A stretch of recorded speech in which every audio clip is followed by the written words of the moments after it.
in Jehovah. What's going on, YouTube? How you doing? How you doing? First and foremost, man, I want to thank everyone for the love and support. And like I always say, I will always be humble and thankful for that. And before we get started, please hit that subscribe button for your boy.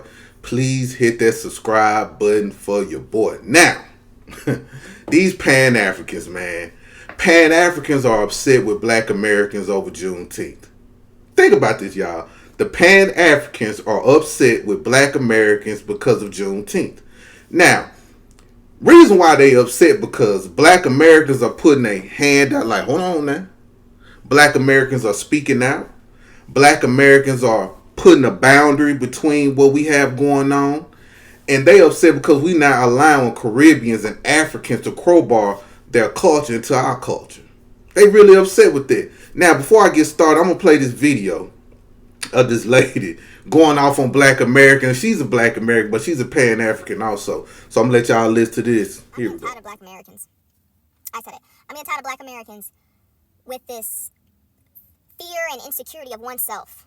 It's getting on my nerves. That what amplifies the diaspora wars. It's the insecurities, really. There was this video, Juneteenth is coming about. There's this video that went viral of this Black American girl that talked about how Juneteenth is basically being hijacked by others of the Black diaspora. And she was going on how she don't want to listen, she don't want to hear reggae when they playing. I want to listen to Mary J. Blige, Fat Joe, whatever the fuck you want to call it. Anything like American down, right? And it killed me how so many Black American people were actually believing and actually agreeing, like basically saying that Juneteenth is being hijacked and everybody else turned it to their own culture. And what killed me is that y'all don't actually give a fuck about Juneteenth. Y'all could care less about Juneteenth. Y'all don't care about them not knowing that they were free and they got the late fucking message. Y'all don't care about that. Y'all damn sure, matter of fact, y'all don't even care about the identity of being Black. Y'all just want to grasp onto the identity and the history of that identity without actually understanding the history of the identity and the identity in order to embrace the identity and the history of the identity. Y'all are like lost in the sauce. Like, where are y'all getting this information from? It's not happening. And I must tell you right now, it stems from having low racial self-esteem, insecurities. It comes from fear. It's just so odd, bro. Remind you, this is coming from a AABA. I am literally African American. My people was here since the 1600s, shipped off in Charleston, South Carolina, and some in Virginia. Some of them got split up, shipped to the West Indies. Hey, but it's like, are y'all good? Are y'all okay? Black people who have high racial self-esteem and don't move off of fear do not participate. Now, y'all heard that, right? Y'all heard what she said. Y'all heard the buffoonery. I'm gonna call it the Pan-African coonery that this woman was speaking. Now, the Pan-African coonery this woman was speaking is talking about it's not being hijacked. How is not being hijacked, ma'am? Please tell me how Juneteenth is not being hijacked. At one point in time, y'all, Juneteenth was just a Texas thing, right? It was strictly Texas and maybe another few states that was close by.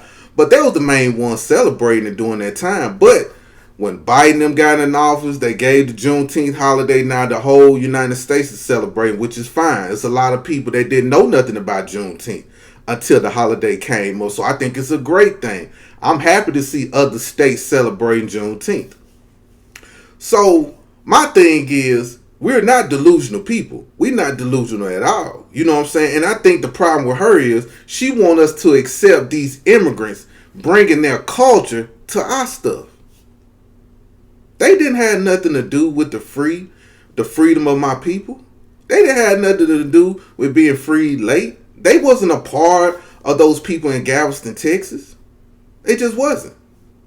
So why should I include an African culture and with Caribbean culture with something that went on in the United States? What Africans got to do with that? What Caribbeans got to do with that? Somebody educate me. Listen, y'all. I'm one of those people that love to learn. When I'm around people with knowledge, I sit there and be quiet. I listen. Then I go back on what they said and I study what they said. That's what I do. If somebody can show me why Africans and Caribbeans and their cultures should be mixed in with Juneteenth, somebody make it make sense for me. If it makes sense, okay, cool. But it don't make sense. It can't make sense. Because when Africans have their little stuff going on, when Caribbeans have their little stuff going on, we don't force our Black American culture onto them. We don't. And everybody has a right not to. I don't want to hear no Caribbean music at no Juneteenth. I don't want to hear no Afro beats.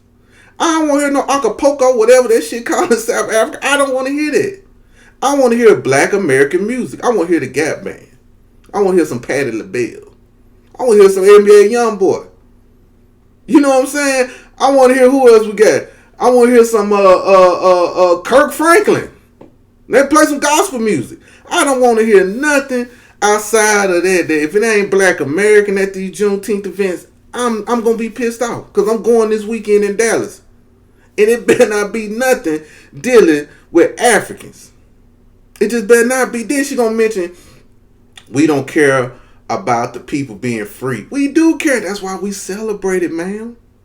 I know you as a Pan-African don't like the idea of what black Americans are doing with this delineation. And I understand a lot of Pan-Africans, man, they've been fighting for these Africans. And not even people that don't even know what Pan-African is always have a love affair for Africans and the Caribbeans. And I totally understand. But delineation is here. It's been too many turncoats that came over to this land and have undermined black society. It's just too many.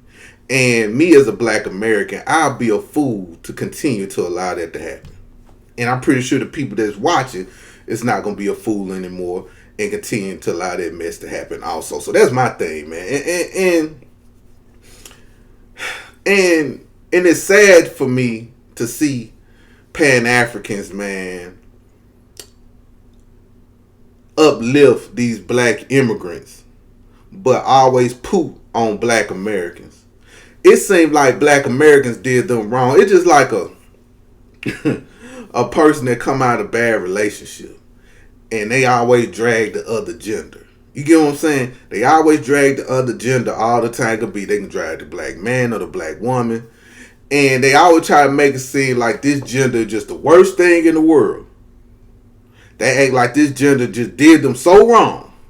They act like this gender just controlled their mind. And that's how the Pan-Africans act towards black Americans. They act like a bitter ex. They really do. And the bitter ex didn't do nothing. They ain't do nothing to Pan-Africans.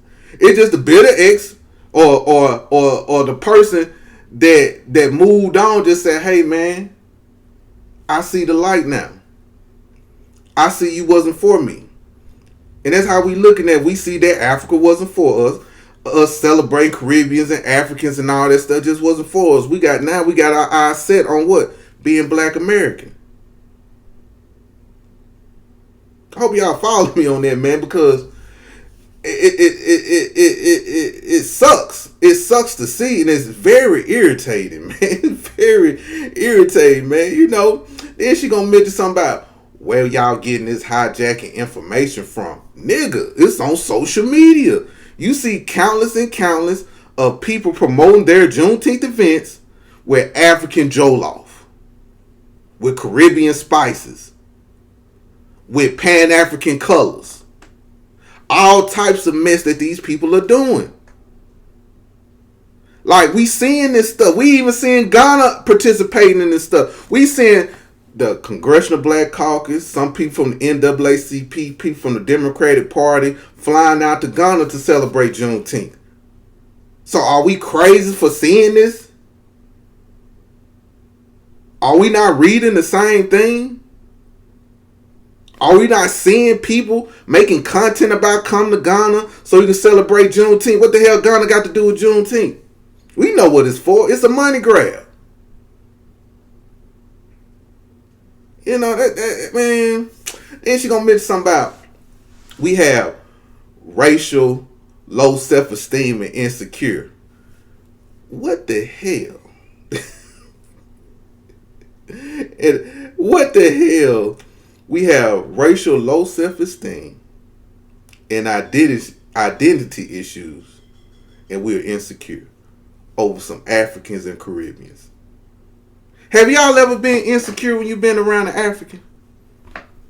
I want y'all to think about this, black America. Have y'all ever been insecure when you was around an African?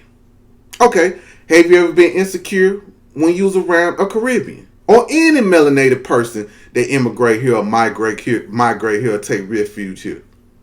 Have you? Have they make you feel like you have low self-esteem? Have any of these people make you have low self-esteem? Explain that to me. Because every black American I know has high confidence over these immigrants, bro. A lot of my people are very humble, so a lot of my people, they not just gonna rub it in the African and the Caribbean face like, hey, I'm better than you. I accomplish things better than you. My ancestors are the truth. Meaning, they haven't accomplished nothing where they from. They haven't invented nothing where they from. Their ancestors haven't laid a pathway for them. Even though certain things happen in Black American history, right, we can still get on that path. We can still sweep the path and find the path and continue walking that path. Those Africans and Caribbeans ancestors never made a path for them.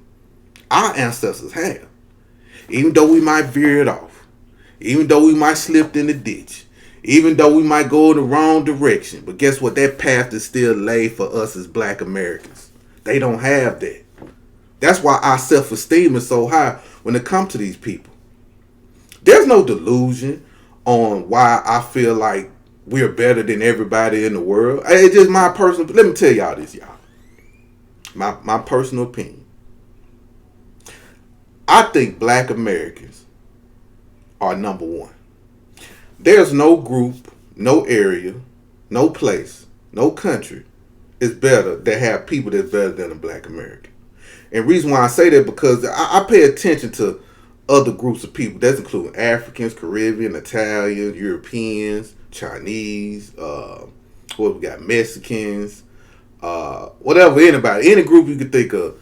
They're nothing like us. They're not resilient. They're not fighters. They really not innovators. A lot of them don't invent nothing. They carbon copies.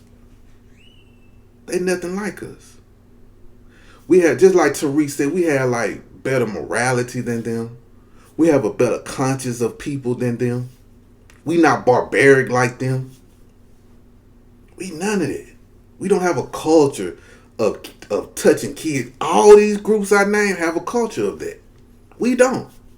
That shit is frowned upon in Black American society. But all those groups and other groups I did name, it's open door policy for that. And that's just how we roll as Black American. We are the guys of the world, man. That's why everybody's so jealous, so angry, or so against us, so anti-Black American towards us, man. Because they know we better than them. But anyway, what's y'all thoughts on this pan-African woman? I don't know what to say, man. Listen, nobody finna make me feel bad for wanting to gatekeep Juneteenth for Black Americans.